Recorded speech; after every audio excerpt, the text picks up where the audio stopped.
पर्यावरण अध्ययन शिक्षण अधिगम प्रक्रिया के दौरान छात्रों को सक्रिय शिक्षार्थी बनाने के लिए निम्नलिखित में से कौन सा एक उपयुक्त तरीका नहीं है? तो उपयुक्त तरीका कौन सा नहीं है भाई, हम व्याख्या करेंगे तो व्याख्या करते ही रह जाएंगे। ये कोई उपयुक्त तरीका नहीं है। हमें तो गतिविधि के माध्यम से सिखाना चाहिए, परियोजना के माध्यम से सिखाना चाहिए, रोल प्ले के माध्यम से सिखाना चाहिए, सर्वेक्षण के माध्यम से सिखाना चाहिए। तो इसका आंसर आएगा व्याख्यान पद्धति।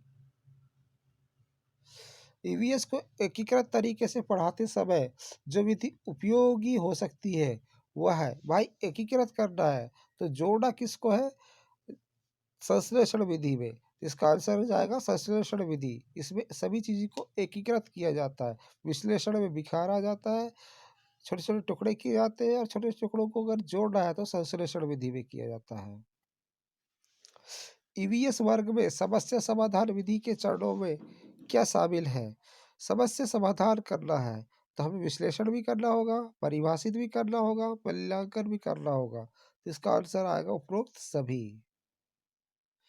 ईवीएस शिक्षक को शिक्षण विधियों का निर्णय लेते समय छात्रों की खालिस्तान के बारे में विचार करना चाहिए, उसकी आर्थिक स्थिति के बारे में बिल्कुल भी विचार नहीं करना चाहिए, उसकी मातृभाषा के बारे में बिल्कुल विचार नहीं किया जाना चाहिए। विचार किया जाना चाहिए उसकी सीखने की शैली है, वह किस तरह से सीखता है, धीरे सीखता है, जल्दी सीखता है, इस हिसाब से हमें विचार किया जाना चाहिए। पर्यावरण की किस विधि में चिड़ियाघर का उपयोग किया जा सकता है? चिड़ियाघर चिड़ियाघर हर स्कूल में तो उपलब्ध नहीं होगा, इसलिए हमें क्या जाना पड़ेगा, दूर दूर घूमना पड़ेगा। तो उसके लिए आंसर आएगा भ्रमण। चिड़ियाघर भ्रमण के द्वारा उपयोग किया जा सकता है। ईवीएस सिखाने में सवाल जवाब का तरीका नहीं है। कक्षा में मौन बनाए रखना, इस छात्रों की स्मृति और बुद्धि का परीक्षण करना।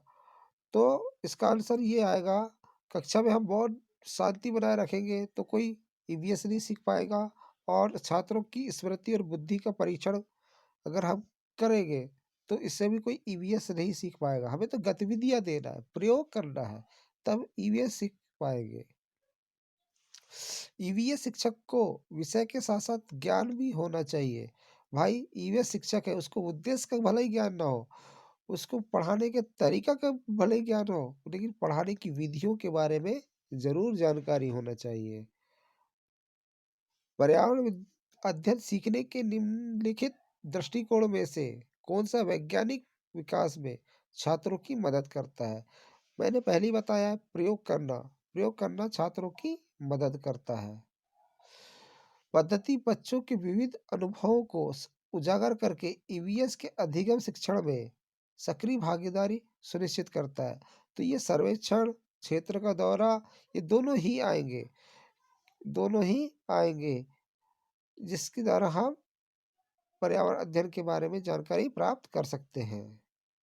वह छात्रों को अलग सोच के लिए ईवीएस में निम्नलिखित में से कौन सा तरीका उचित है? तो प्रदर्शन, समूह चर्चा, भाषण। तो अलग सोच करना है तो हमें क्या करना पड़ेगा, भाषण नहीं देना पड़ेगा, हमें प्रदर्शन नहीं करना, समूह चर्चा करेंगे। समूह चर्चा करेंगे तो क्या होगा, छात्रों को अलग सोच के लिए ईवीएस में एक अलग तरीका पता चलेगा। Thank you.